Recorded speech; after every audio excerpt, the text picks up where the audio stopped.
three, four. Bangkit, dia bangkit, berjaya selamanya.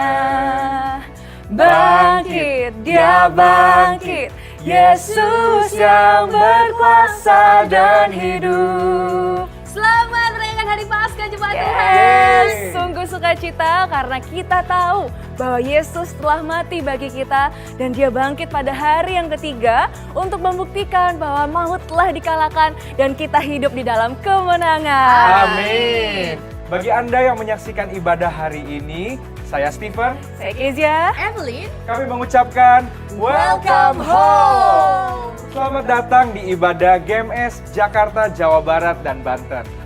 kami juga mengundang Anda untuk tergabung dalam komunitas rohani kami yaitu Connect Group. Tempat di mana kita bisa saling sharing, care, dan pastinya bertumbuh di dalam Tuhan.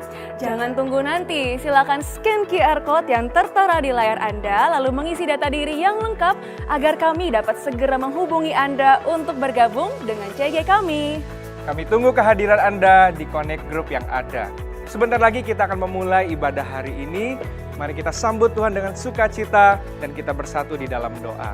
Tuhan Yesus, terima kasih buat hari ini kami bersukacita merayakan kebangkitan Tuhan.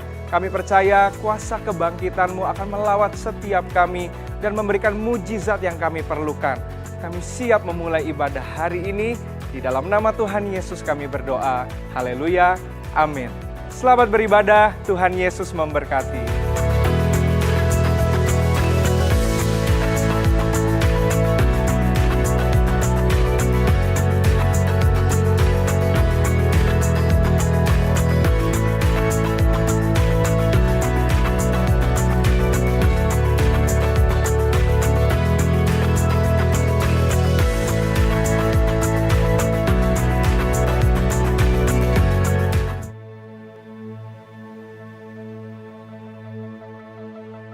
Perubahan di alam nyata dimulai dari perubahan di dalam alam roh.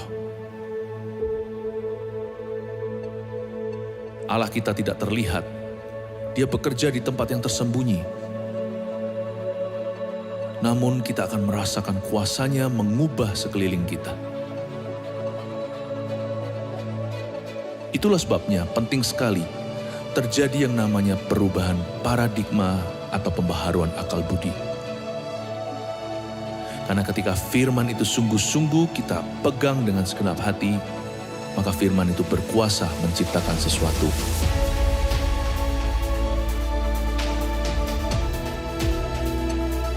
Di tahun ini, ketika pergeseran besar terjadi di dunia, akan ada orang gagal baru dan akan ada orang berhasil baru.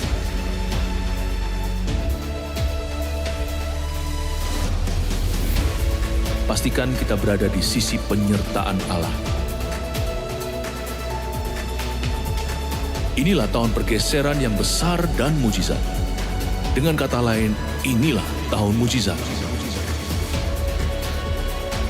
Mari kita jalani tahun yang istimewa ini bersama dengan Tuhan, sebab mujizat kita menanti kita.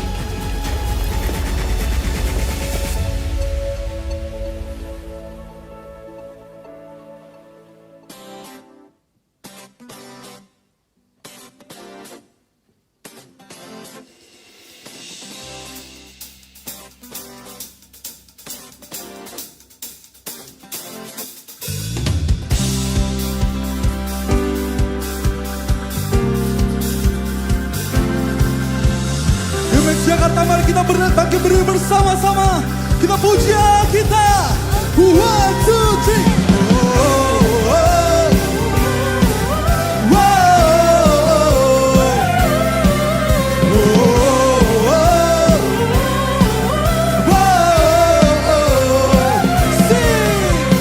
Lord, you are good and your mercy endureth forever.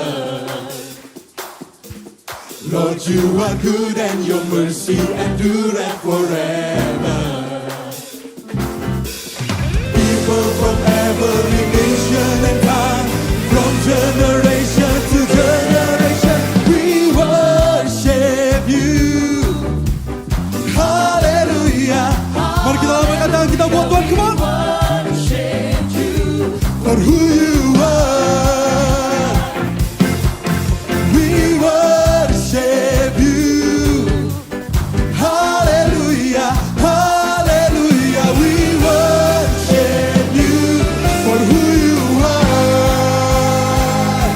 for who you are. Oh, oh, oh, oh, oh. Let's sing it out. Lord, you are good and your mercy and good and forever. Lord, you are good and your mercy and good and forever. Lord, you are good. Lord, you are good and your mercy and good. Yes, Lord. Lord, you are good and your mercy and good and forever. Well, let's sing it out. People from every nation and tongue, from generation to generation, we worship you. Hallelujah, hallelujah, we worship you for who you are. We worship you.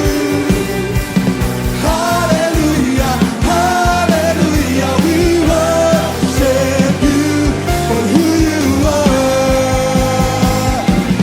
You are good.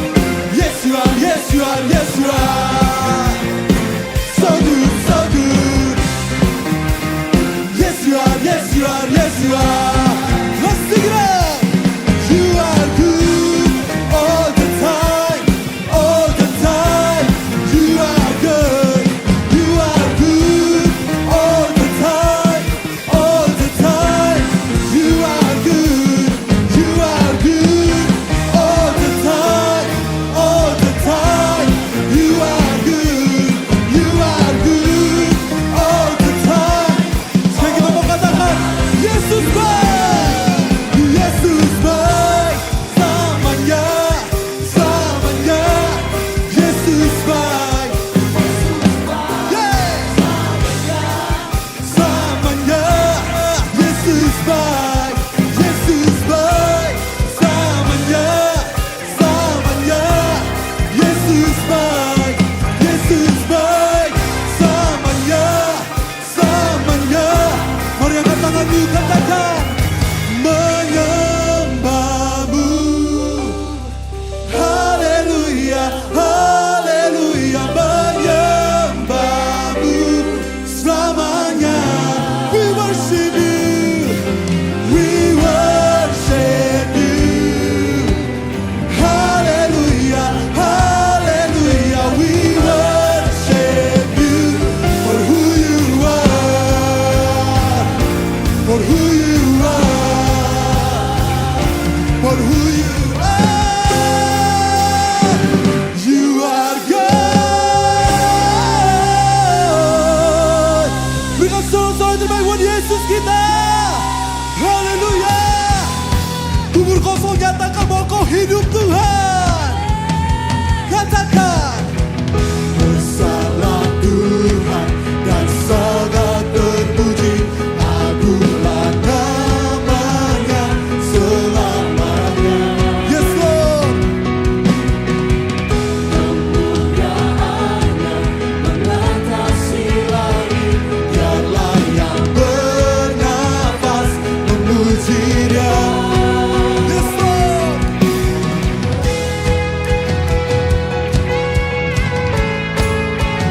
Kami puji nama-Mu Tuhan. Mari sama-sama katakan. Besarlah Tuhan dan sangat terpuji, agunglah namanya selamanya. Kemuliaannya mengatasi langit, biarlah yang bernafas memuji Dia. Bebas Jakarta, angkat tanganmu, lambaikan, come on. Segala kuasa tunduk dalam namanya. Allah perkasa, Raja sebenarnya. Yes, Tuhan.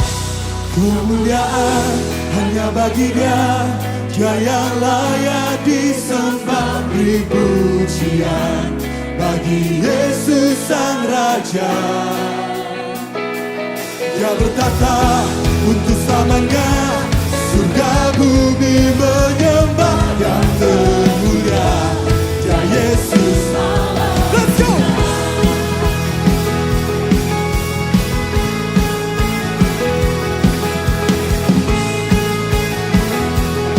Mari kita syaratkan sama-sama, katakan bersalah Tuhan dan sangat terpuji, agunglah namanya selamanya.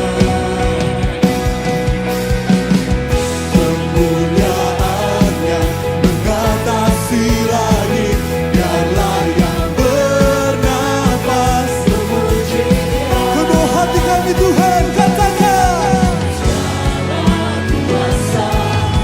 tunduk dalam namanya, Allah perkasa. Are you ready to get shout out that? 1, 2, let's go!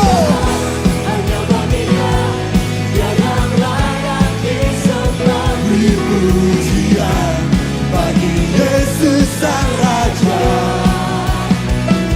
Dia berkata untuk selamanya, surga bumi menyembah yang termulia, Dia Yesus Allah kita. Mari kita tepuk tangan bagi Allah kita, come on.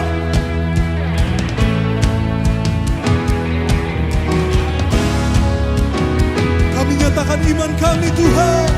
Mari katakan berkuasa selamanya,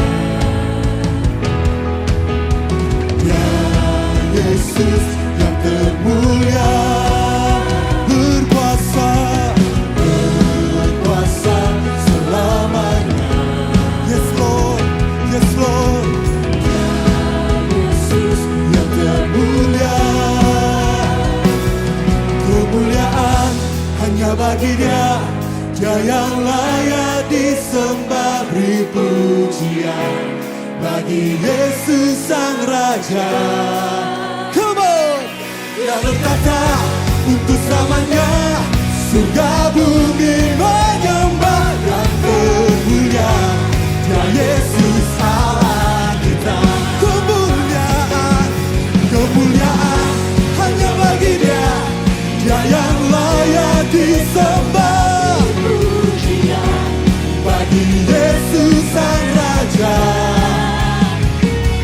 Dia berkata untuk selamanya, surga bumi menyembah yang termulia, Dia Yesus Allah kita.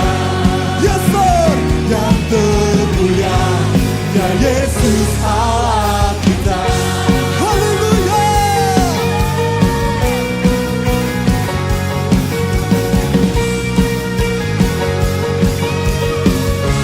Berikan sorak-sorak terbaik buat Yesus kita. Katakan haleluya.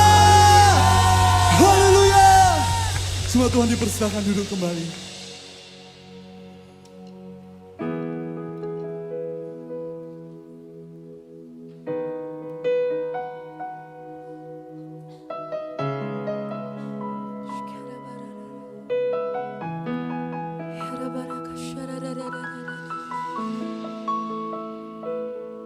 Kami mengucap syukur Tuhan.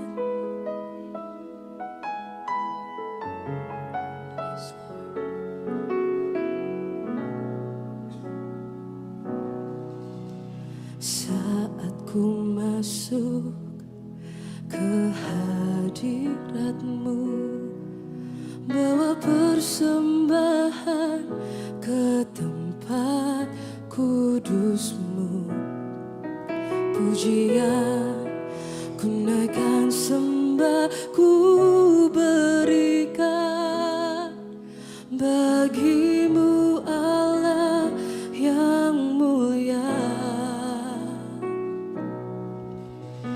Kau layakkan ku menghampiri-Mu, melihat tata kemuliaan-Mu Tuhan. Pujian ku naikkan, sembah ku berikan bagi-Mu Allah yang mulia.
Mari kita angkat tangan kita dimanapun kita berada. Bapa dalam sorga, kami bersyukur kami memiliki Allah seperti Engkau. Kau bukan Allah yang mati, tapi Engkau adalah Allah yang hidup. Hidup kami punya pengharapan di dalam Engkau. Apapun keadaan kami, kondisi kami tahu ya Tuhan, firman-Mu adalah kebenaran, Injil-Mu adalah sebuah fakta. Kau sudah mati dan Kau sudah bangkit, berarti kami punya harapan. Terima kasih ya Tuhan, harapan kami di dalam Engkau terjamin. Terima kasih ya Bapa. Ajar kami untuk kami terus bertumbuh, mengasihi-Mu, karena kami tahu pengharapan kami tidak pernah sia-sia. Terima kasih Bapa, berbicara kepada kami pada hari Paskah ini, kami percaya pulang dari tempat ini hidup kami diubahkan. Di dalam nama Yesus, semua yang siap dan lapar katakan. Tepuk tangan bagi Tuhan kita. Haleluya. Sebelum Bapak Ibu Saudara duduk, Saudara bisa tengok kanan kiri muka belakang, katakan selamat hari Paskah. Haleluya. Anda boleh duduk kembali. Shalom Bapak Ibu semua. Saya juga ingin menyapa bagi beberapa GMS yang tersambung secara live streaming dengan kami yang ada di Jakarta. Saya tahu tidak ada jarak dalam hadirat Tuhan. Amin. Saudara, sepanjang hari ini saya melanjutkan firman Tuhan yang sudah dibagikan oleh Pastor Philip. Di ibadah ini saya memberikan tema, saya memberikan judul Arti Kebangkitan Kristus Bagiku. Saudara, tahukah saudara kebangkitan Yesus itu sebuah fakta sejarah. Itu adalah sebuah kebenaran yang dibuktikan dengan fakta. Ini bukan isapan jempol. Iman yang saudara dan saya miliki hari ini, itu ada saksi matanya, itu adalah sebuah kebenaran. Itu bukan sebuah dongeng. Kepercayaan kita ini lebih daripada sekedar agama. Kalau agama itu adalah cara-cara yang manusia lakukan untuk menjangkau Tuhan. Ini bukan agama yang diciptakan oleh manusia. Kekristenan itu lebih lagi bukanlah agama sebetulnya. Tapi hubungan yang personal, hubungan yang nyata, yang hidup dengan Allah yang hidup. Katakan amin. Yesus datang di muka bumi, bahkan di hari kebangkitannya tidak bisa terbantahkan. Itu cerita memang dari 2000 tahun yang lalu, itu diteruskan sampai di zaman kita, itu bukan sesuatu yang tidak bisa dibuktikan. Mari kita buka sama-sama firman Tuhan di 1 Korintus 15, kita akan baca ayat per ayat, ada 3 rema yang akan saya berikan buat Anda sebagai pesan atau rema Paskah pada hari ini. 1 Korintus 15 kita baca mulai ayat yang pertama sampai ayat yang ke-11. Dan sekarang saudara-saudara, aku mau mengingatkan kamu kepada Injil yang aku beritakan kepadamu dan yang kamu terima dan yang di dalamnya kamu teguh berdiri. Oleh Injil itu kamu diselamatkan. Perhatikan. Asal kamu teguh berpegang kepadanya. Saudara, kalau Anda sudah terima Injil, pastikan saudara sampai hari ini memegang teguh berita Injil itu. Jangan digoyahkan dengan Injil-Injil atau berita-berita palsu yang gak sesuai dengan firman. Seperti yang telah kuberitakan kepadamu, kecuali kalau kamu telah sia-sia saja menjadi percaya. Maksudnya apa? Kita ini bisa menjadi orang percaya. Kita bisa percaya kepada kebenaran Injil. Tapi kita berakhir menyia-nyiakan kebenaran itu. Dengan cara bagaimana kita bisa menyia-nyiakan Injil?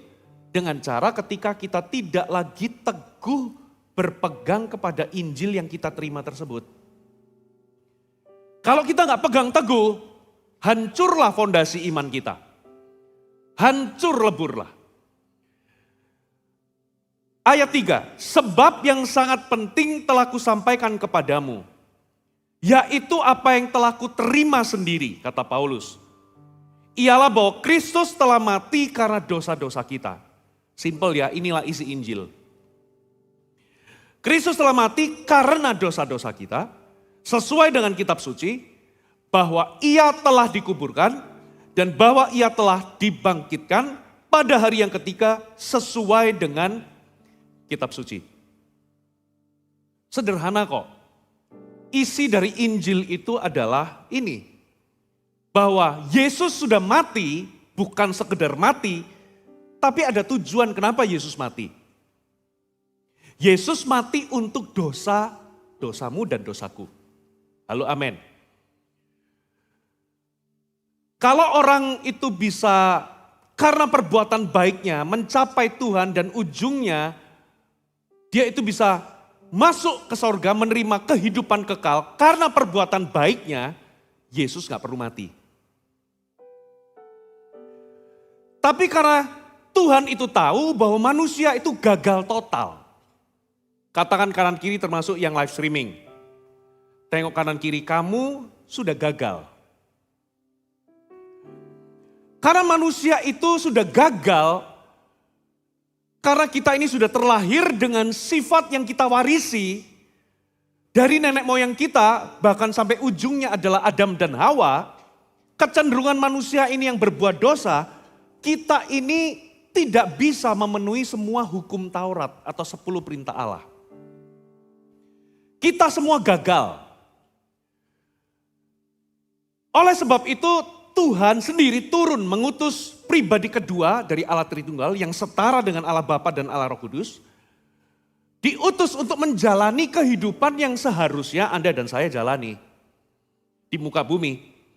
Dia menjalani kehidupan yang suci, yang kudus tanpa cacat celah. Di ujungnya dia harus menjalani hukuman yang harusnya manusia, saudara dan saya jalani. Lalu dia mati. Untuk apa, saudara?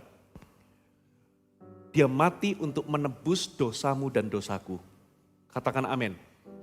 Dia mati karena kita berdosa. Kalau hari ini kita bisa sempurna untuk masuk kepada kekekalan atau masuk dalam hidup yang kekal, Yesus tidak perlu mati. Dan kalau Yesus gak perlu mati, maka tidak akan ada yang namanya Injil. Dan saudara dan saya gak perlu beritakan Injil. Karena tidak ada seorang pun yang bisa hidup kekal tanpa pengorbanan Yesus. Mau siapa, saya nggak ngomong tentang religion, tentang agama. Apapun background manusia, semua punya problem yang sama. Yaitu dosa dan upah dosa. Semua manusia. That's why Yesus harus mati. Kalau Yesus nggak mati, tidak ada Injil. Kalau nggak ada Injil, kita nggak perlu beritakan Injil kepada manusia, kepada orang-orang, supaya mereka bisa selamat. Nah, inilah isi Injil, Bapak Ibu. Jangan digoyahkan atau digeser. Seolah-olah kalau ada orang yang hidupnya baik, ada orang-orang yang hidupnya itu kayaknya kok bunuh semut aja nggak pernah. Sepertinya kok nggak adil ya kalau orang ini nggak kenal Yesus, nggak percaya kepada Kristus, dia bakal masuk di dalam hukuman kekal. Saudara, hukuman kekal itu akibat dari sebuah penyebab. Hukuman kekal itu adalah upah dari dosa. Nah, masalahnya semua manusia itu berdosa.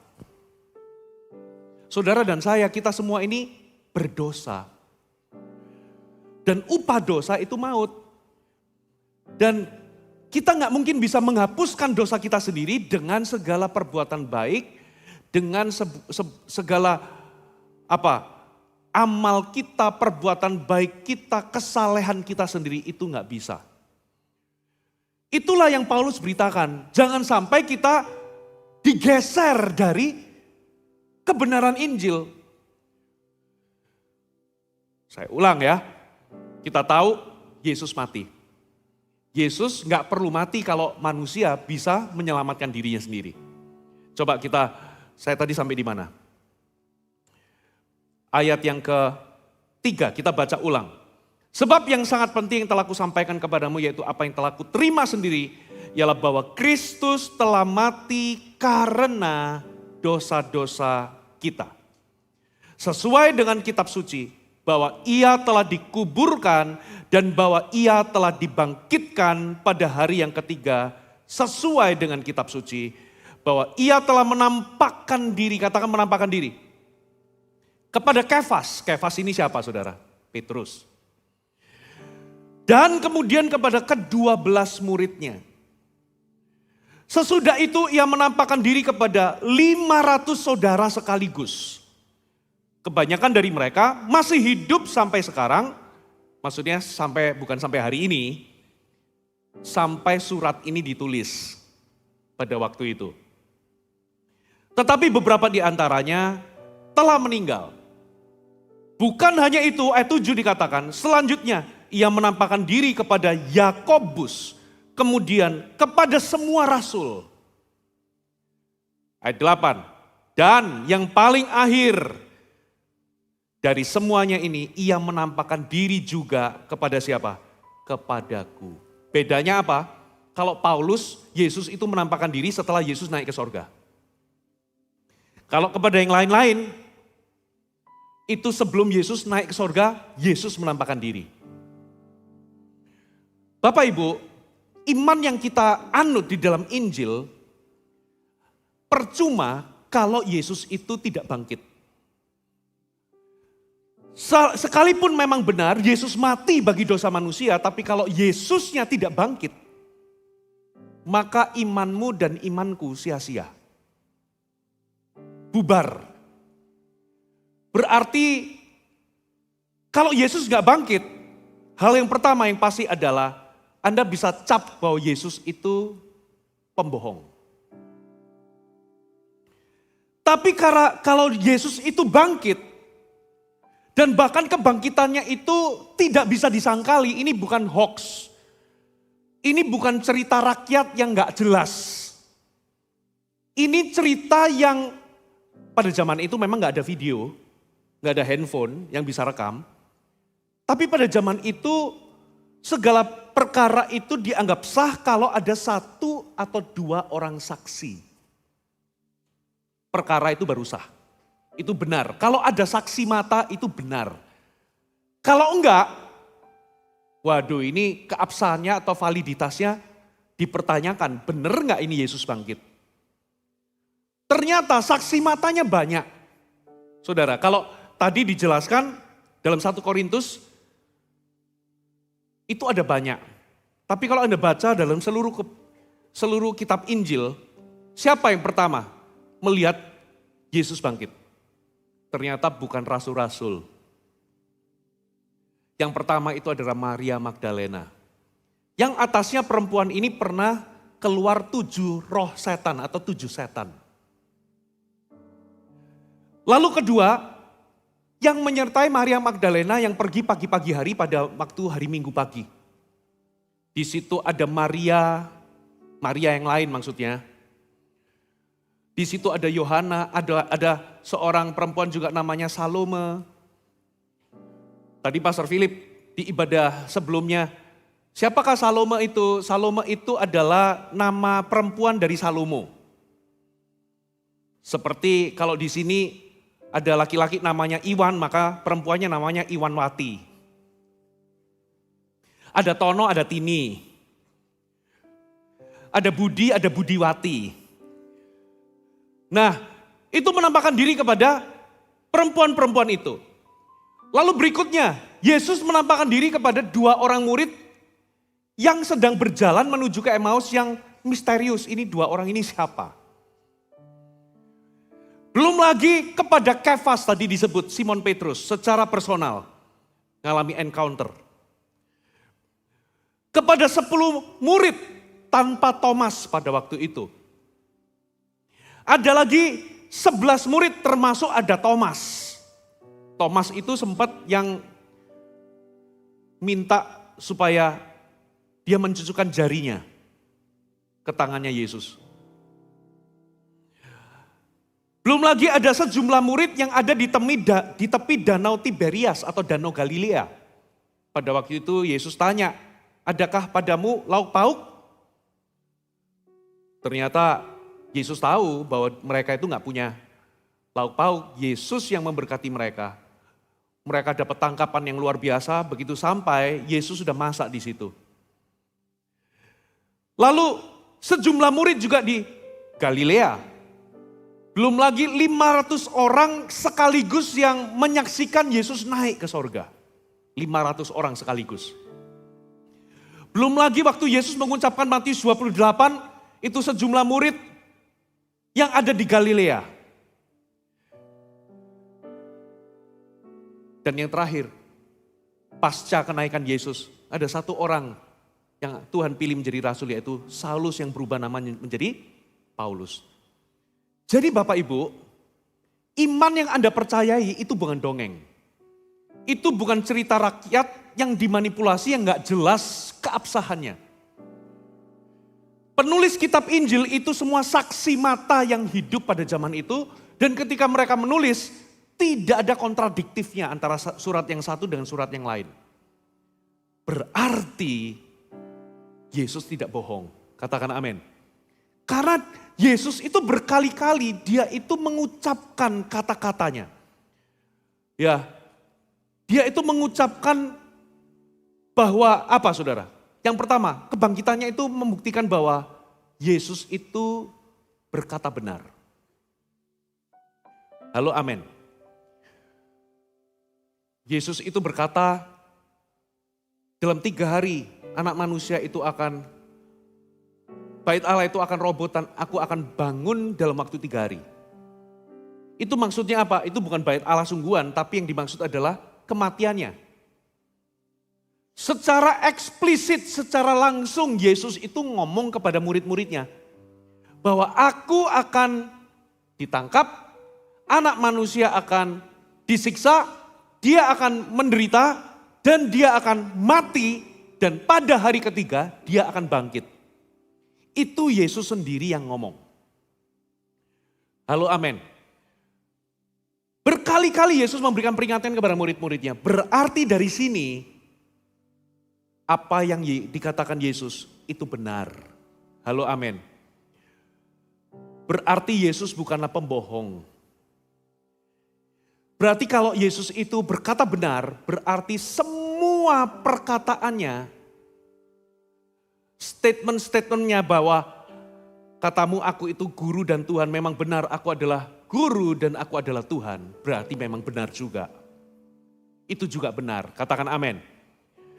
Dia berkata bahwa sebelum dia naik ke surga, dia berkata, go and make disciples, pergi jadikan semua bangsa muridku, baptislah mereka dalam nama Bapa, Putra, Roh Kudus. Ketahuilah, aku menyertaimu sampai akhir zaman. Sebelum Yesus memberikan amanat itu, dia ngomong begini terlebih dahulu, segala kuasa telah diberikan kepadaku di sorga dan di bumi. Berarti perkataannya itu juga benar. Halo, amin. Tuhan yang engkau sembah itu adalah Tuhan yang punya kuasa sorga dan bumi. Gak ada loh saudara, tokoh agama yang punya statement demikian strong. Aku punya kuasa di sorga dan bumi. Kalau Yesus gak bangkit, itu kata-kata bohong. Tapi kebenarannya Yesus bangkit. Halo, amin.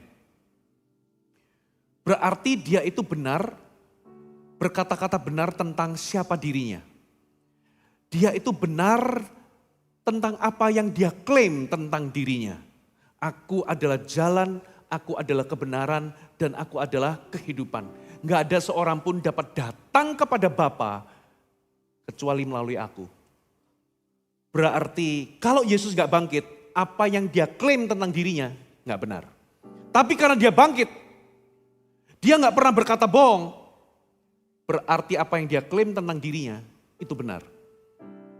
Berarti Yesuslah jalan, dialah kebenaran, dialah kehidupan. Ada amin. Apalagi saudara? Dia ngomong apa lagi? Akulah roti hidup. Akulah terang dunia. Saudara, gak ada loh, itu ada the 7 I am. Itu adalah perkataan Yesus tentang dirinya. Itu gak ada saudara, orang di zaman itu, ahli Taurat atau pemuka agama yang statementnya itu demikian strong.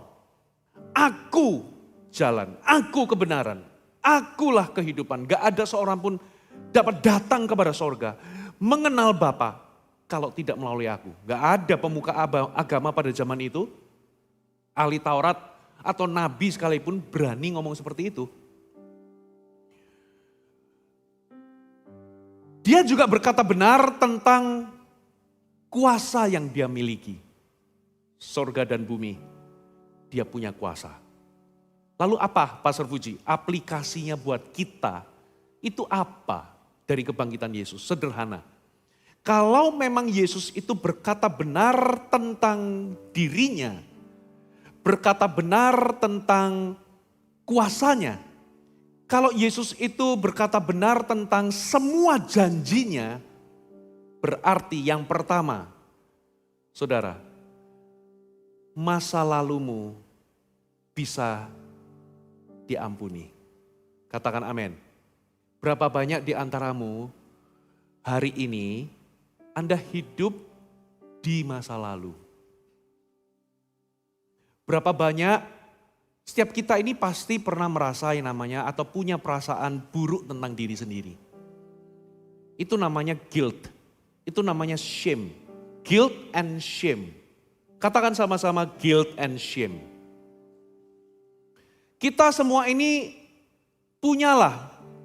pasti punya perasaan-perasaan menyesal tentang sesuatu yang pernah terjadi. Kita ini pasti punya perasaan-perasaan kalau waktu itu bisa diulang, aku ingin melakukan hal-hal yang berbeda dari apa yang pernah aku lakukan. Kalau waktu bisa diulang. Itu namanya penyesalan. Kita semua pasti di tempat ini gak ada orang yang gak pernah berbuat salah, itu gak ada. Saya gak ngerti kadar kesalahan Anda apa, tapi hari ini Anda itu hidup di dalam guilt. Anda hidup di dalam shame. Saya dulu pernah menjelaskan di khotbah. Saya khotbah di sini juga. Apa bedanya guilt dengan shame? Guilt itu rasa bersalah muncul didasarkan dari sesuatu yang salah yang kita lakukan. Itu rasa bersalah. Tapi kalau shame atau rasa malu itu lebih dalam daripada sekedar rasa bersalah, itu menghantam kepada Anda punya identitas. Karena Anda melakukan kesalahan, lalu Anda menghantam ke identitas. Lalu Anda merasa buruk tentang dirimu, itulah shame. Aku ini memang pendosa. Aku ini memang bodoh. Aku ini kotor. Aku ini apalagi macam-macam. Bukan ayah yang baik. Aku ini bukan orang Kristen yang baik. Aku ini pecundang. Aku ini, jadi itu lebih kepada apa? Identitasmu. Itu namanya shame. Kematian Yesus di atas kayu salib membebaskan kita dari guilt and shame. Dosa kita dihapus. Katakan amin. Waktu dia mencurahkan darahnya, darah tercurah. Darahnya itu lebih berkuasa daripada darah anak domba atau domba yang disembelih pada zaman imam-imam dulu. Yesus gak perlu mati berkali-kali, cukup sekali untuk selamanya. Darahnya lebih kuat daripada darah binatang. Itu membersihkan dosa kita, kita disucikan, dikuduskan termasuk hati nurani kita. Sehingga ketika kita diampuni, mengakui karya keselamatan Yesus, hati kita itu bisa plong.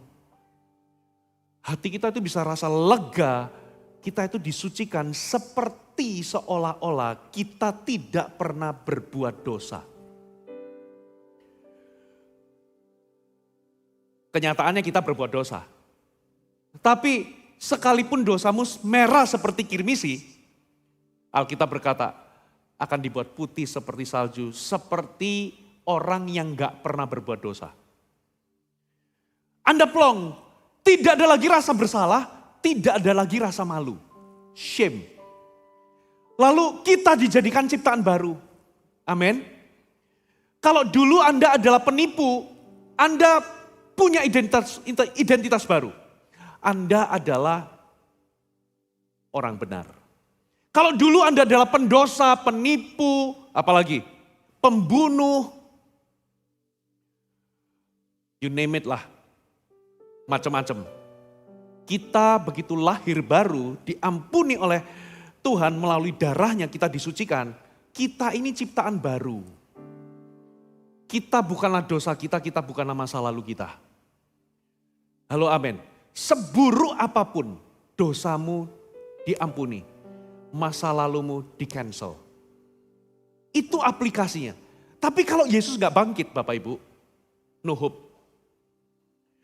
Ya, tidak ubahnya Anda hanya seperti mempercayai sesuatu yang sifatnya psikologis. Oh ya aku diampuni, aku begitu, tapi itu gak benar-benar terjadi kalau Yesus gak bangkit. Tapi Yesus mati dan dia bangkit berarti masa lalu kita bisa diampuni. Halo amin. Anda adalah ciptaan baru. Saudara. Lalu apa lagi? Bukan hanya masa lalu kita diampuni, tapi masa kini kita itu terjamin. Terjamin di mananya? Saudara, namanya orang hidup, masalah itu gak usah dijemput, datang sendiri. Betul ya? Berarti kuasa kebangkitannya itu juga memberikan kita kuasa untuk hidup di masa kini. Masa lalu kita bisa diampuni, di masa kini hari ini, kita ini bisa punya jaminan bahwa kuasa kebangkitannya memampukan kita untuk menghadapi masa kini kita. Beberapa di antara saudara lagi hadapi persoalan. Beberapa di antara saudara lagi ngalami krisis. Beberapa di antara saudara itu mungkin krisisnya ekonomi. Saudara nggak tahu nih, bulan depan apakah saudara itu bisa lanjut sekolahkan anak atau enggak. Mungkin hari ini beberapa di antaramu sedang menanggung yang namanya penderitaan sakit penyakit. Mungkin hari ini ada di antaramu, Anda lagi punya hubungan dengan pasangan lagi nggak baik. Atau dengan anak, atau dengan mertua. Atau orang tua dengan anak. Atau mertua dengan menantu. Pokoknya ada lagi masalah yang membuat hari ini Anda merasa bahwa aku kok gak berdaya. Anda berkata kepada Tuhan, Tuhan aku rasanya udah gak kuat lagi. Pernah gak Anda berada di titik itu? Aku udah gak berdaya, aku rasanya sudah buntu. Mau lakukan apa sepertinya keadaan gak berubah. Bertubi-tubi masalah, aku rasanya mau putus asa. Kalau Yesus gak bangkit, keputusasaanmu itu gak ada pengharapan. Anda itu putus asa seperti orang yang hampir mati. Tapi kalau Yesus bangkit, dengar baik-baik, ada pengharapan. Makanya Paulus itu berkata, segala perkara dapat aku tanggung di dalam Dia yang memberi kekuatan kepadaku.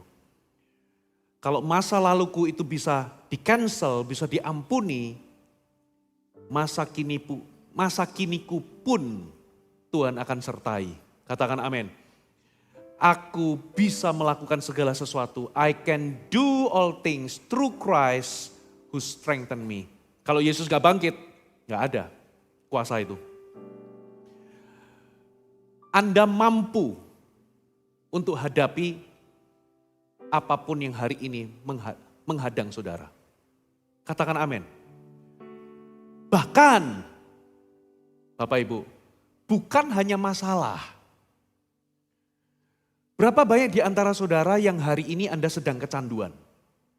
Tapi Anda itu merasa gak bisa menang sama kecanduan ini.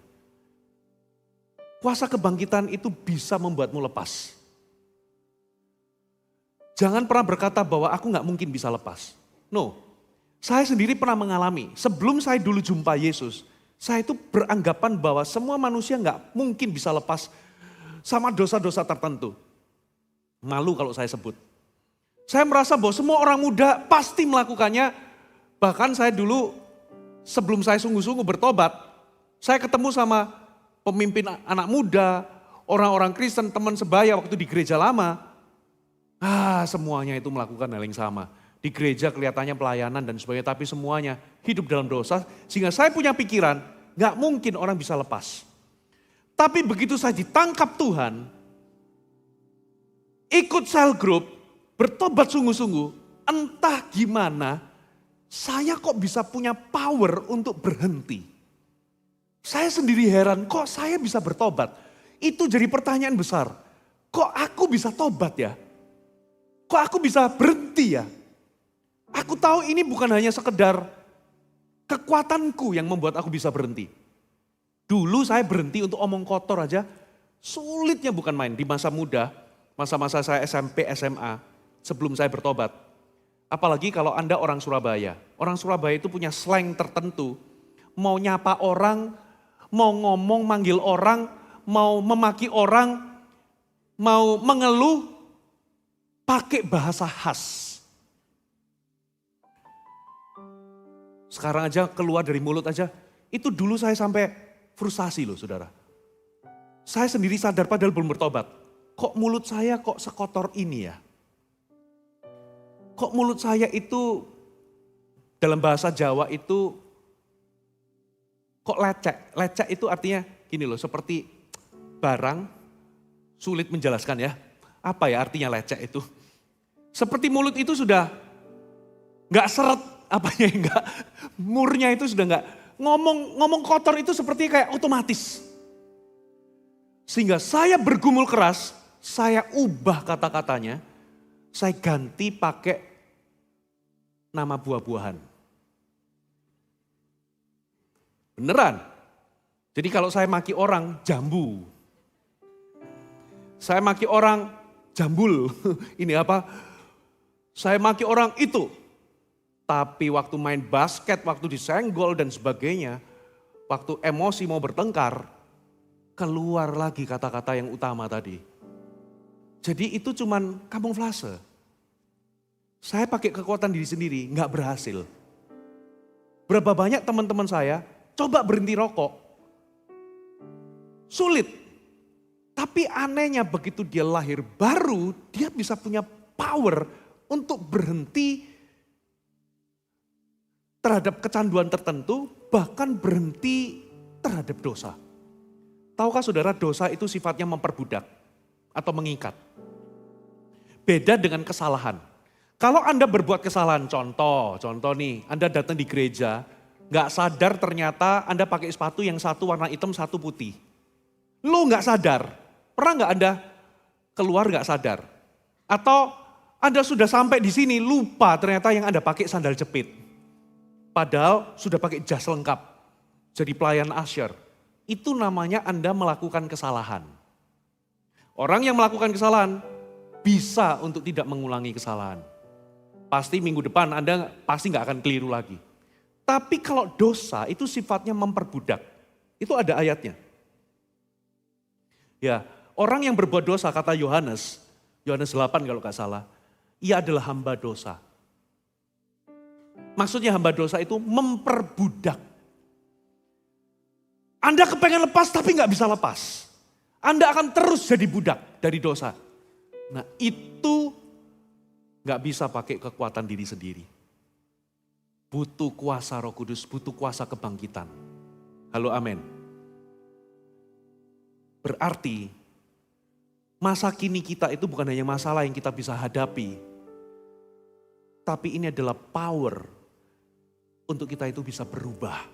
Katakan amin. Contohnya ya, coba kita baca ayat berikutnya. Coba kita baca ayat berikutnya. Tadi sampai ayat berapa? Tadi sampai ayat yang ke-7, ayat 8, sekarang ayat 9. Karena aku, perhatikan kata Paulus. Aku adalah yang paling, apa saudara? Hina dari semua rasul, bahkan tidak layak disebut rasul, sebab aku telah menganiaya apa saudara? Jemaat Allah. Paulus dulunya itu jahat. Dia itulah yang memberikan otorisasi supaya seorang anak Tuhan namanya Stefanus itu dirajam batu sampai mati, itu atas pengawasan dan atas otoritas seizin dari Saulus. Dirajam batu. Saulus itu menggebu-gebu ingin menghancurkan gereja atau menghancurkan jemaat. Dia merasa sudah mendapat otoritas, dia giat menghancurkan jalan Tuhan. Tapi kok bisa tiba-tiba berubah 180 derajat. Makanya Bapak Ibu, kuasa kebangkitan menurut kitab Roma, kalau roh yang membangkitkan Yesus ada dalam dirimu, maka roh yang sama ini akan membuat Anda bangkit satu kali kelak. Katakan amin. Berarti roh yang sama itu sanggup menyembuhkan kankermu, sanggup menyembuhkan sakit penyakitmu. Tapi tahukah saudara, mujizat kesembuhan itu bukan mujizat terbesar. Kuasa kebangkitan yang sama itu, yang paling besar itu adalah bisa membuat yang namanya mujizat perubahan hidup. Mujizat perubahan hati. Jadi hari ini kalau Anda itu percaya kepada Injil dan Yesus itu bangkit. Kalau hari ini Anda kecanduan, kalau hari ini Anda itu temperamen. Orang di samping kanan kirimu mungkin bahkan pasanganmu berkata sudah orang ini memang wataknya begitu. Gak mungkin bisa berubah. Dengar baik-baik, kuasa kebangkitan bisa mengubahmu. Anda itu sombongnya bukan main, Anda akan bisa berubah menjadi makin lama makin rendah hati. Saulus tiba-tiba bisa berubah. Ini adalah bukti dari kuasa kebangkitan. Yaitu Saulus. Coba dia ngomong apa saudara? Aku yang paling hina dari semua rasul. Masih tinggi enggak? Kalau Anda dengar ayat ini, walaupun kamu paling hina, paling enggak kamu rasul. Betul enggak? Lah gua apa? Hanyalah debu. Jadi ini sudah rendah hati loh. Dia menganggap bahwa dia enggak yang terbaik, yang paling mulia dari semua rasul. Dia itu rendah hati. Padahal kalau Anda tahu, Paulus dalam kitab Filipi dia itu ngomong, aku ini paling Farisi dari golongan orang Farisi. Aku ini, orang Farisi itu detail melakukan hukum Taurat dengan sempurna. Aku ini lebih Farisi dari orang Farisi. Dalam hal melakukan hukum Taurat, melakukan semuanya itu, aku nomor satu. Aku dididik, dia itu dididik di bawah asuhan seorang pemuka agama yang sangat ortodoks di bawah asuhan Gamaliel. Tapi dia berkata semua yang aku dulu anggap bernilai, berharga, aku anggap sampah demi aku hari ini bisa kenal Kristus. Dia tulis itu di kitab Filipi. Dia itu punya kebanggaan dengan yang namanya apa? Prestasinya dalam kerohanian. Kali ini dia bisa ngomong gini, aku ini paling hina dari semua rasul. Tapi kalau Anda dengar, ya meskipun paling hina, paling enggak kamu rasul Paulus. Lah di telinga kita, lah kita ini apa? Hanyalah debu, betul enggak? Ternyata di tulisan yang lain, dia mengalami perubahan saudara. Dari ngomong paling hina dari semua rasul, dia ngomong begini. Coba kita buka sama-sama. Tolong bantu ayatnya dibuka.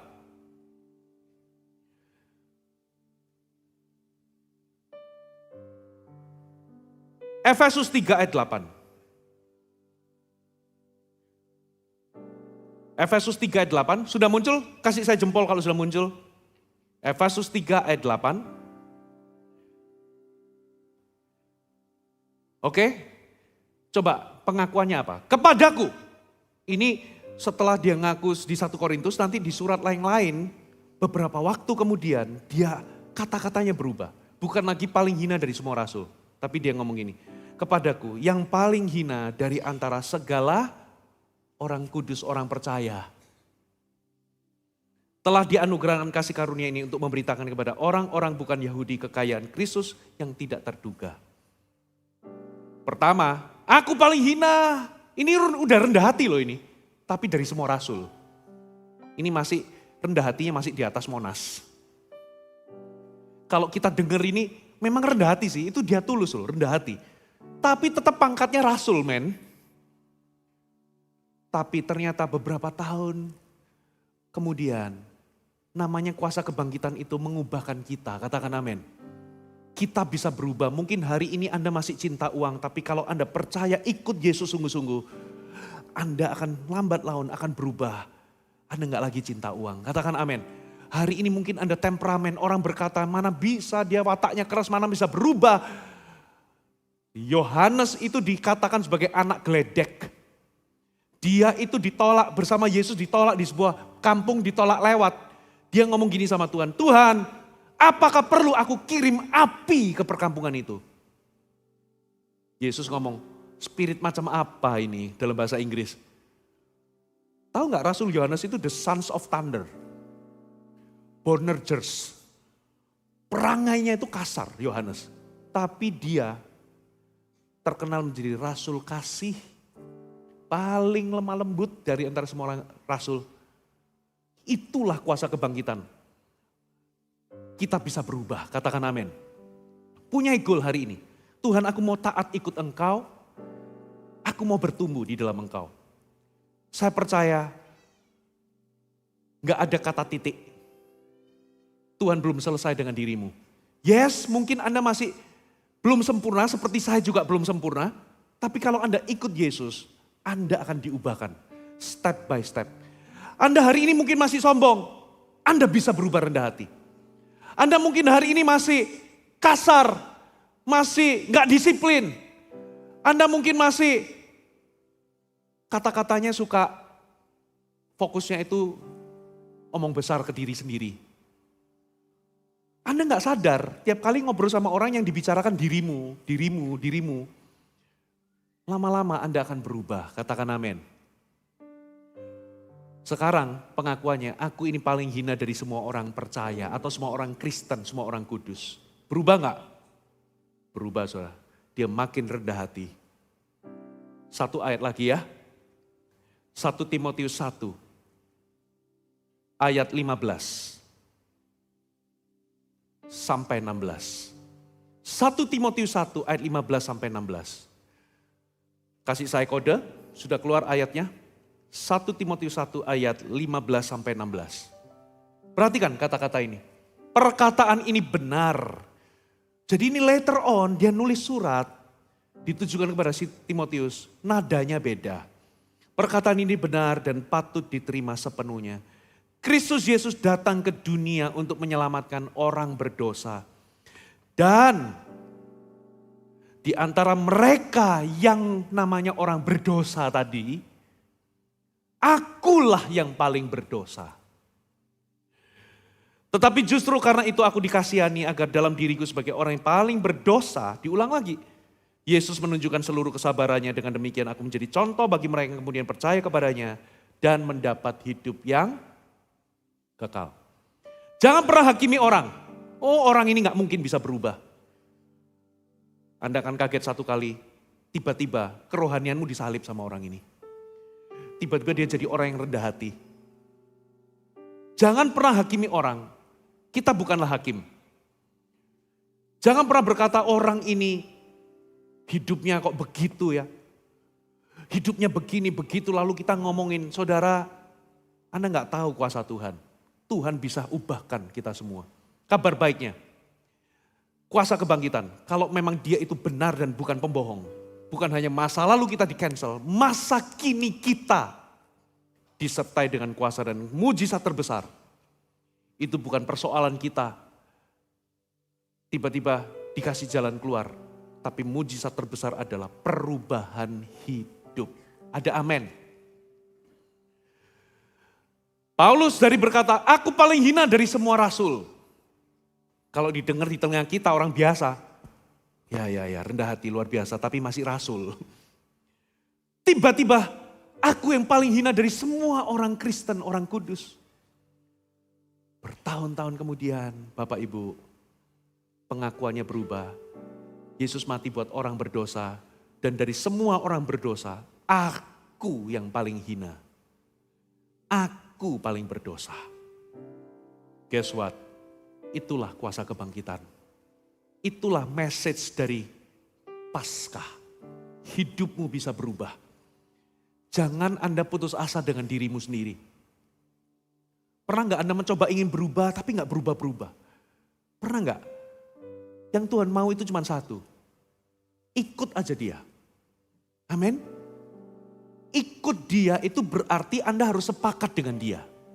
Jangan menentang dia. Karena kuasa untuk berubah itu bukan dari dirimu. Saudara harus menyelaraskan kehendakmu dengan kehendaknya dia. Simpelnya contoh begini loh. Kalau tiap minggu di gereja, Yesus selalu mengundang Anda, ayo bertumbuh secara rohani, berikan dirimu dimuridkan. Ikutin aja. Sambut undangan Yesus. Ayo melayani, ikuti aja. Pastor Fuji, saya merasa kok gak punya karunia. Semua orang pasti punya karunia. Saya kok gak bisa nyanyi. Saya mau katakan memang tidak semua orang di muka bumi bisa nyanyi. Anda gak harus kok jadi pelayan pujian dan penyembahan. Anda bisa jadi usher, katakan amin. Tapi Pastor Fuji, orang banyak salah sangka kalau saya jadi usher. Karena apa? Alis saya ini naik. Jadi orang salah sangka, kiranya saya itu marah. Apalagi saya kalau ngomong itu nadanya naik. Itu memang logat pembawaan dari saya. Jadi kalau saya shalom, orang itu ketakutan, merasa dimarahin. Gak apa-apa, Anda bisa jadi pendoa. Halo, amin? Karena kalau Anda jadi pendoa, Anda gak harus ramah. Khususnya kalau Anda berdoa nengking setan. Amin, saudara? Ikuti aja, kalau Tuhan buka invitation, ikutin aja. Anda dididik untuk apa? Ayo saat teduh, baca firman, hal yang simple. Kalau Anda taati itu, Anda following Jesus, Anda ikut Tuhan.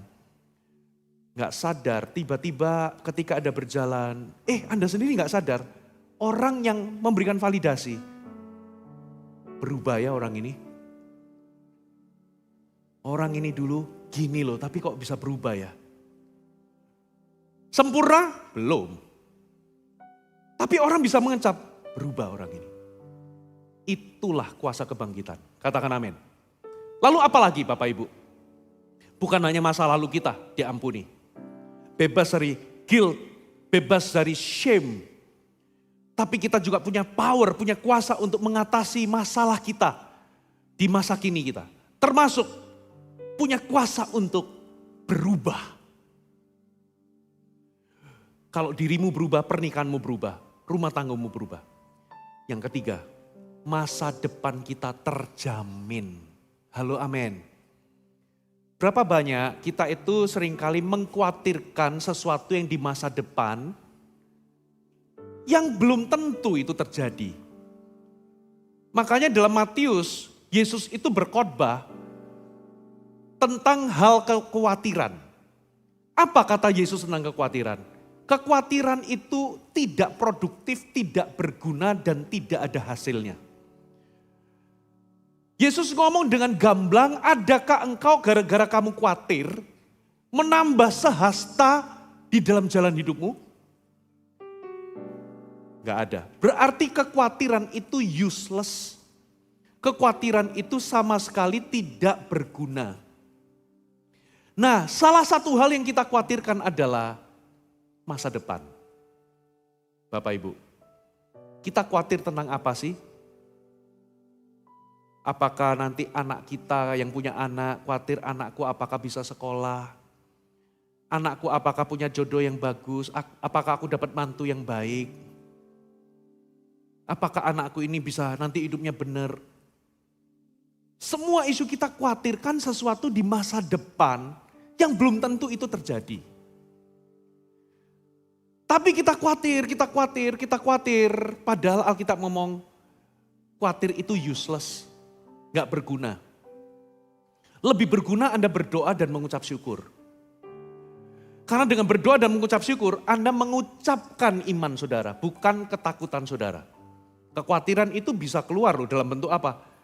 Kemarin Jumat Agung, cara tahu orang itu takut atau khawatir, cara taunya gimana? Lihat kata-katanya dan lihat tindakannya. Iman juga sama, cara tahu seseorang itu punya iman di dalam hidupnya, hatinya itu lihat apa? Kata-katanya dan lihat tindakannya. Orang yang khawatir kata-katanya negatif.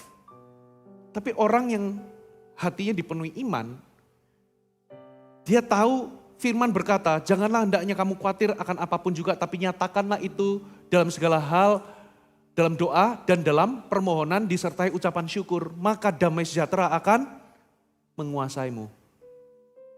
Tiap kali khawatir, ganti dengan doa. Katakan itu kepada Tuhan. Disertai dengan mengucap syukur. Bapak Ibu, orang yang khawatir, tubuh manusia ini memang tidak diciptakan untuk khawatir. Khawatir itu sesuatu yang kita pelajari.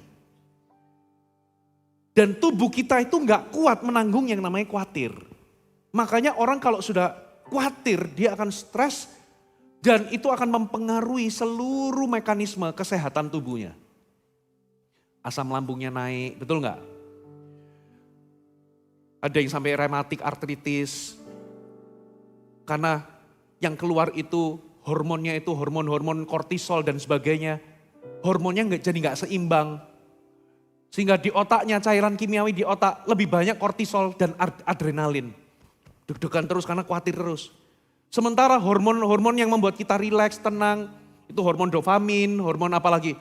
Oksitosin, hormon satu lagi saya lupa namanya. Itu yang membuat kita bisa rileks dan tidur. Berkurang, makanya Anda insomnia. Gak bisa tidur.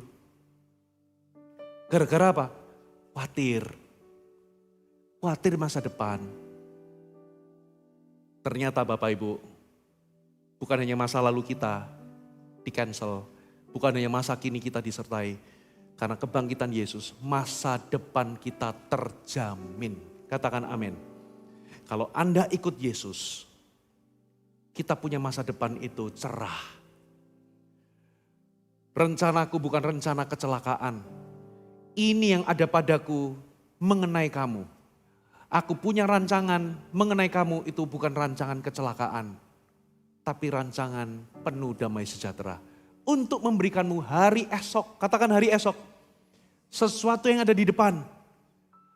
Hari esok yang penuh harapan. Sesuatu yang penuh harapan itu pasti sesuatu yang lebih baik, lebih mulia, lebih tinggi. Halo amin. Karena itu penuh harapan. Tapi kalau masa depan yang lebih jelek, lebih rendah, dan lebih gak mulia, itu membawa hati kita kecil. Tapi beda dengan Tuhan. Bapak Ibu, kalau Anda ikutin Tuhan, berjalan bersama dengan Tuhan, masa depanmu terjamin. Amin. Dan bukan hanya di muka bumi masa depan kita terjamin. Tapi sampai kekekalan. Saya tutup dengan ini. Bapak Ibu, kalau Yesus gak bangkit, Anda gak perlu percaya sorga. Sorga itu real. Dan ketahuilah, kita ini akan menghabiskan lebih banyak waktu di sorga daripada di bumi. I tell you. Di sorga itu gak ada batasnya. Kita di bumi itu cuman berapa? 70, 80, yang bisa 90 sampai 100 itu bonus. Kita akan lebih banyak di sorga. Dan karena Yesus bangkit, masa depan kita terjamin. Pertanyaannya, siapa yang bisa naik ke sorga? Ada orang yang berusaha mencapai sorga itu dengan melalui perbuatan. Saya mau kasih tahu, sorga itu sempurna. Maka orang yang bisa masuk ke sorga harus sempurna. Katakan sempurna. Nah, Anda jadi sempurna itu bisa lewat dua hal. Anda bekerja untuk menjadi sempurna, atau Anda dibenarkan atau disempurnakan oleh Yesus melalui kasih karunia. Anda pilih. Anda mau masuk ke surga lewat perbuatan baik, yang mana Anda tahu Anda pasti gagal. Atau Anda hari ini mengakui bahwa Tuhan, Engkaulah Tuhan dan Juru Selamatku.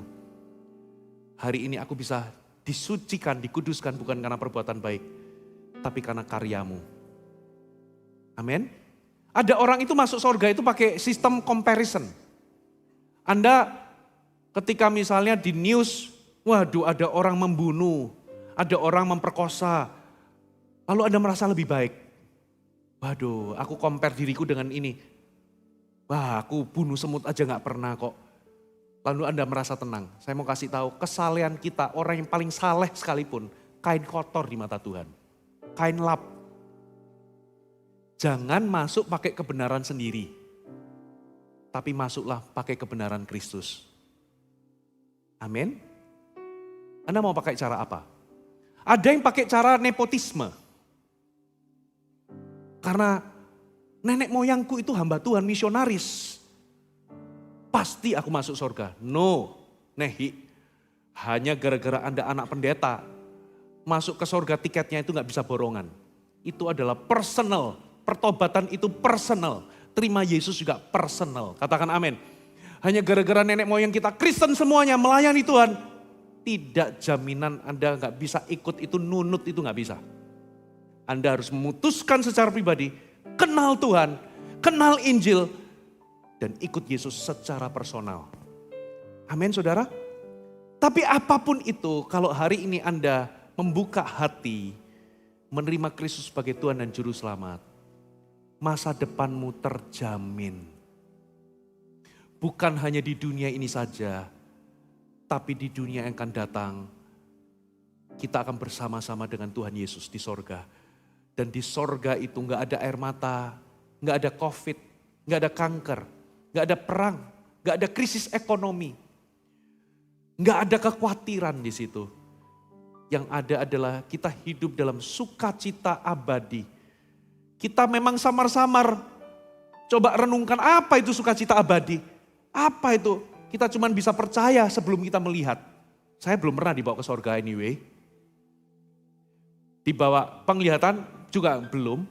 Dulu pernah ada anggota CG saya ketika kami menyembah dibawa ke surga. Saya dulu waktu belum, itu tahun 2000. Waktu worship ada satu orang dilawat Tuhan. Yang lain itu rebah, saya main gitar, saya kaget. Terus yang satu itu berbahasa roh gak bisa dihentikan. Sampai pujian penyembahan selesai, baca firman selesai, saling membangun selesai. Coba bangunin, gak bangun, dia berbahasa roh terus. Sambil tertawa kudus, itu manifestasi saudara. Tama-tama makan bakmi selesai, dibangunin gak selesai-selesai. Akhirnya kita tunggu aja, kita tungguin lagi.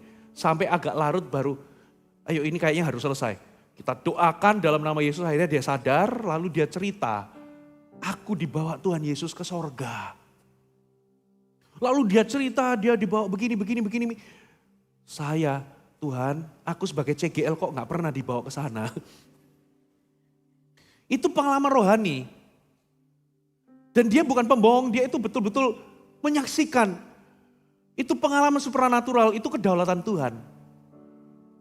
By the way, saya hari ini gak pernah tahu, gak pernah dapat penglihatan sorga itu gimana. Tapi berbahagialah orang yang percaya walaupun gak melihat. Someday kita akan melihat.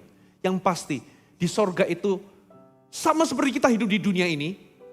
Ada alamnya, ada society-nya, kita bisa kenal sama orang, bedanya tubuh kita tubuh kemuliaan. Dan kita semua paling tidak itu muda. Ya, tubuh saya itu akan prime. Pada waktu saya ganteng-gantengnya. Ya, tubuh kita akan prime, gak ada sakit penyakit. Dan kita akan memuliakan Tuhan di situ. Pasti ada banyak yang jauh lebih seru daripada di bumi. Tapi tiketnya adalah Anda harus percaya Yesus. Saya gak bisa courting kebenaran. Orang tanpa Kristus, tanpa menerima Injil, mereka akan mati di dalam dosanya. That's why kita perlu beritakan Injil. Karena perbuatan baik tidak bisa selamatkan. Satu ayat, setelah itu saya selesai. Ayat yang terakhir. Ayat berapa ini? 11 ya.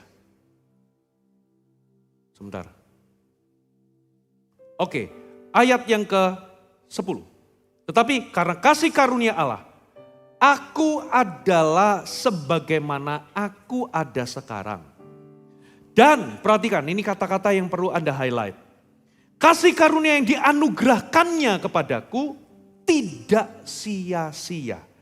Sebaliknya, aku telah bekerja lebih keras daripada mereka semua, tetapi bukannya aku melainkan kasih karunia Allah yang menyertai aku. Sebab itu baik aku maupun mereka demikian kami mengajar, demikianlah kamu menjadi percaya. Salah satu statement yang paling powerful yang Paulus itu pernah ucapkan itu adalah dia ngomong gini. Karena kasih karunia, aku ada sebagaimana aku ada sekarang.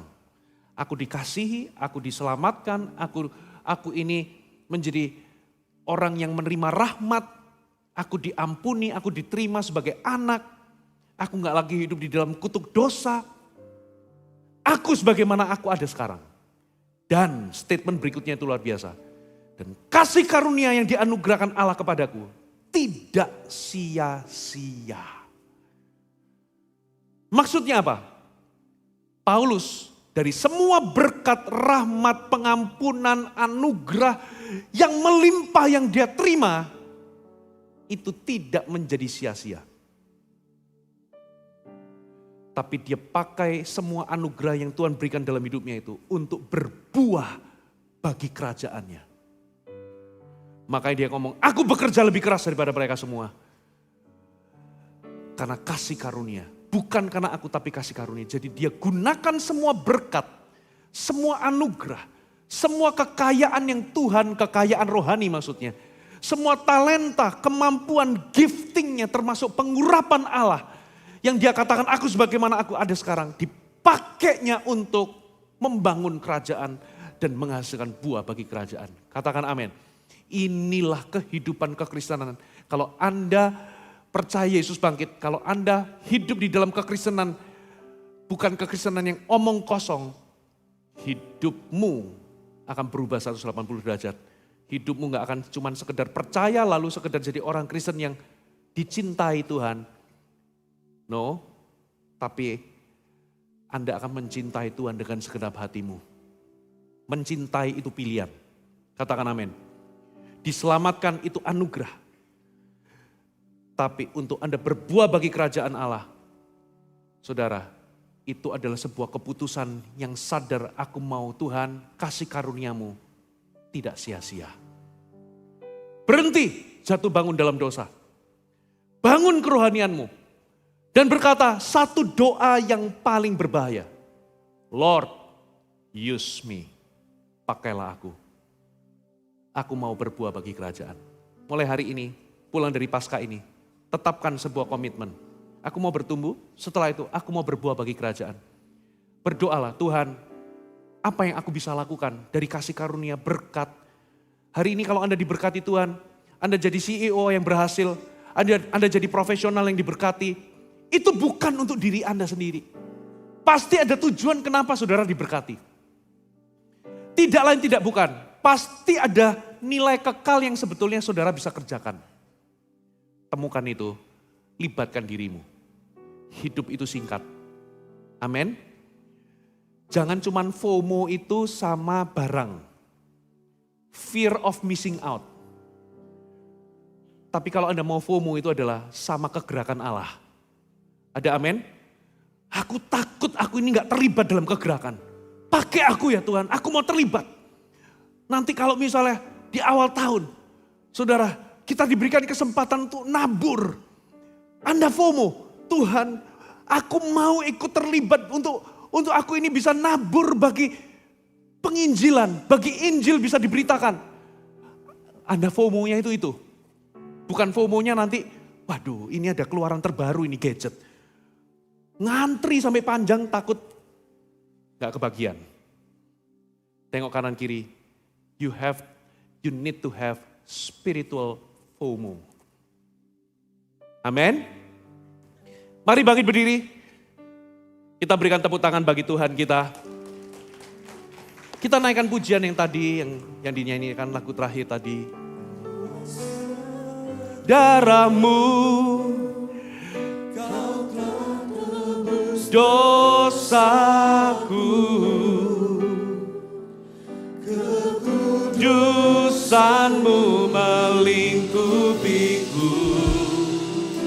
kasih-Mu.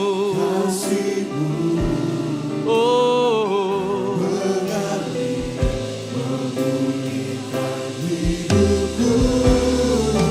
sungguh besar anugerah-Mu. Kau selamatkan hidup. Yes Lord.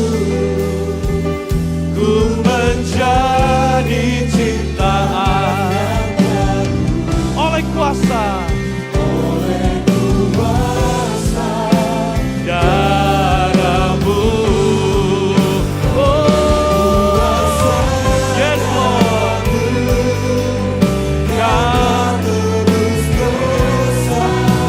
Amen. Yes Lord. Lingkup-lingkup kasih-Mu mengalir hidupku. Oh, sungguh besar anugerah-Mu hidupku. Oh,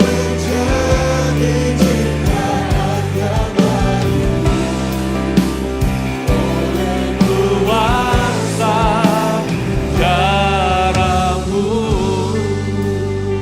Sebelum kita terputus secara streaming, diserahkan kepada host pastor di masing-masing gereja lokal, ada satu hal yang nanti akan host pastor masing-masing akan pimpin, termasuk yang di sini adalah berapa banyak di antara Anda yang mau berkata, Tuhan, selama ini aku sulit berubah, tapi aku percaya Engkau sudah bangkit. Aku percaya hidupku bisa diubahkan.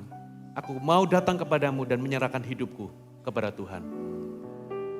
Anda bisa angkat tangan nanti dimanapun Anda berada, host pastor masing-masing akan memimpin Anda. Anda bisa terputus mulai sekarang. Bagi Anda yang ada di sini, tantangan saya sederhana. Kalau Anda tahu Yesus bangkit, Anda punya kuasa. Kuasanya tidak terbatas. Mujizat terbesar bukanlah kesembuhan, bukanlah pertolongan. Itu semua yes, pasti. Tapi mujizat yang terbesar yang dia bisa kerjakan dalam hidup Anda adalah perubahan hidup. Orang yang selama ini hidup di dalam dosa, kenajisan, hidup yang rusak, tiba-tiba bisa berbalik. Tiba-tiba bisa hatinya itu berubah. Itu yang manusia gak bisa kerjakan. Hamba Tuhan pun gak bisa. Itu pekerjaan Roh Kudus. Itu karena dia bangkit. Setiap kita pasti punya starting point mungkin beda-beda. Ada yang starting pointnya minus 20, ada yang minus 30, ada yang minusnya cuma 5. Dimanapun starting point Anda, kalau hari ini Anda mau berserah, Tuhan ubahkan aku. Anda bisa berubah, Anda bisa lepas dari kecanduan. Temperamenmu, watakmu yang kasar, sombong, gak mau mengalah, yang jahat dalam tanda kutip, orang jahat pun bisa diubah. Mari semua pejamkan mata, berapa banyak di antara Anda yang mau rendah hati, yang mau berkata, Tuhan ini aku, ubahkan aku. Mari angkat tanganmu dimanapun kau berada, semua tutup mata, saya mau berdoa bagimu. Orabakashana marabahataka barabara. Orabakashana barabara bashana maramarama. Orabakashana maramarama. Ikuti doa saya, Tuhan Yesus, aku mengakui aku orang berdosa. Aku mengakui aku butuh Tuhan. Yesus, aku percaya Yesus, Engkau adalah Tuhan. Engkau bukan pembohong. Engkau persis seperti apa yang kau janjikan dan katakan. Engkau sudah bangkit. Hari ini aku serahkan hidupku ke dalam tanganmu. Yesus, masuklah. Jadilah Tuhanku, juru selamatku dan pengubah hidupku. Di dalam nama Yesus. Di dalam nama Yesus. Oleh kuasa. Oleh kuasa. Orabaka barabara. Shaka barabara. Yes Lord. Oshaka bara bara bara bara bara bara bara bara. Amin. Mengalir. Orabaka basyada bara bara bara bara bara bara bara bara. Yes. Amin. Hidupku ku menjadi ciptaan. Orang bakabasyara bara bara bara bara bara bara. Sekali lagi. Oleh kuasa darah-Mu dosaku.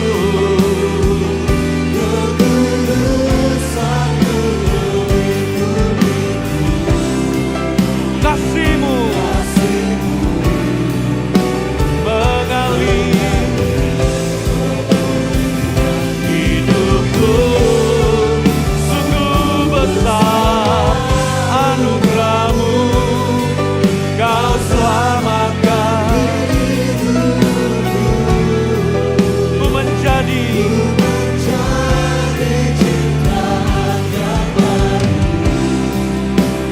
oleh kuasa darah-Mu.